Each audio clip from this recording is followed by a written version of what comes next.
June NTR fans కు good news. Tiger June NTR తన fans కు గుడ్ న్యూస్ చెప్పారు.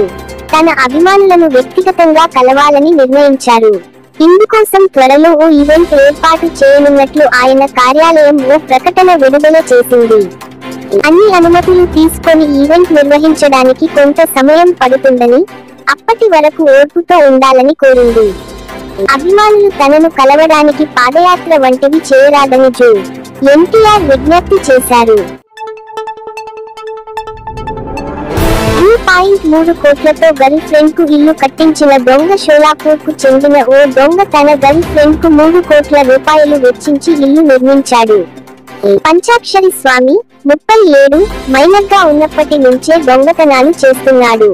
ఇళ్లలో బంగారం దొంగిలించి వాటిని కరిగించి బిస్కెట్లుగా మారుస్తాడు. ఈ క్రమంలో నటితో పరిచయం చేసుకుని దగ్గరయ్యాడు. దొంగిలించిన డబ్బుతో కోలకతాలో 3 కోట్ల రూపాయలు వెచ్చించి ఇల్లు నిర్మించాడు. ఓ కేసులో బెంగళూరు పోలీసులు అరెస్ట్ చేయగా ఈ విషయానికి వెల్లడైంది.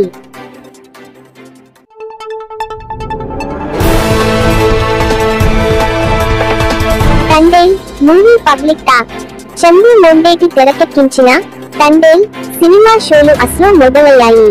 తండేల్ రాజు, సత్య పాత్రల్లో నాగ చైతన్య, సాయి పల్లవి నటన, వారి మధ్య కెమిస్ట్రీ ఎదిరిపోయిందని పలువురు సోషల్ మీడియాలో పోస్టులు చేస్తున్నారు. దేశభక్తి అంశాలు, డిఎస్పీ మ్యూజిక్, పాటలు ఆకట్టుకున్నాయని చెబుతున్నారు. అయితే ఫస్ట్ హాఫ్ స్లోగా ఉందని, డైరెక్టర్ కాస్త ఫోకస్ చేస్తే బాగుండేదంటున్నారు.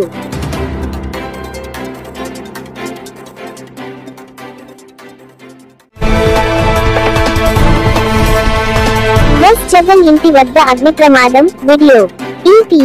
మాజీ సీఎం జగన్ నివాసం వద్ద అగ్ని ప్రమాదం జరిగింది.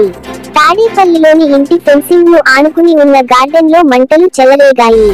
నిన్న సాయంత్రం ప్రమాదం జరగగా ఫైర్ సిబ్బంది మంటలను ఆర్పేశారు. రాత్రి 9 గంటల సమయంలో మరోసారి మంటలు చెలరేగడంతో సెక్యూరిటీ సిబ్బంది అదుపులోకి తెచ్చారు. ఈ వీడియోను ఎక్స్పోజ్ చేసిన వైసీపీ జగన్ భద్రతపై ఆందోళన వ్యక్తం చేసింది. కాగా ప్రమాదానికి గల కారణాలు తెలియాల్సి ఉంది. రెడ్వల్ 2 లక్షల రూపాయలు పెట్టి కష్టపడి వెళ్లిన అమెరికా పిచ్చితో హర్యానాకు చెందిన ఆకాష్ 22.5 ఎకరాల భూమి అమ్మి రూ.65 లక్షలతో అక్రమ మార్గంలో యుఎస్ వెళ్లాడు. ఏజెంట్లకు మరో 7 లక్షల రూపాయలు చెల్లించాడు. పనామా, మెక్సికో మార్గంలో ఎన్నో కష్టాలు భరించి అక్కడికి వెళ్లానని తెలిపాడు. తాజాగా ఆకాష్ ను అమెరికా ప్రభుత్వం ఇండియాకు పంపడంతో కన్నీరు మున్నీరవుతున్నాడు. కాగా పంజాబ్, హర్యానా యువకుల్లో చాలా మందికి ఇంగ్లీష్ పై పట్టు లేక యుఎస్ వీసాలు పొందలేకపోతున్నారు.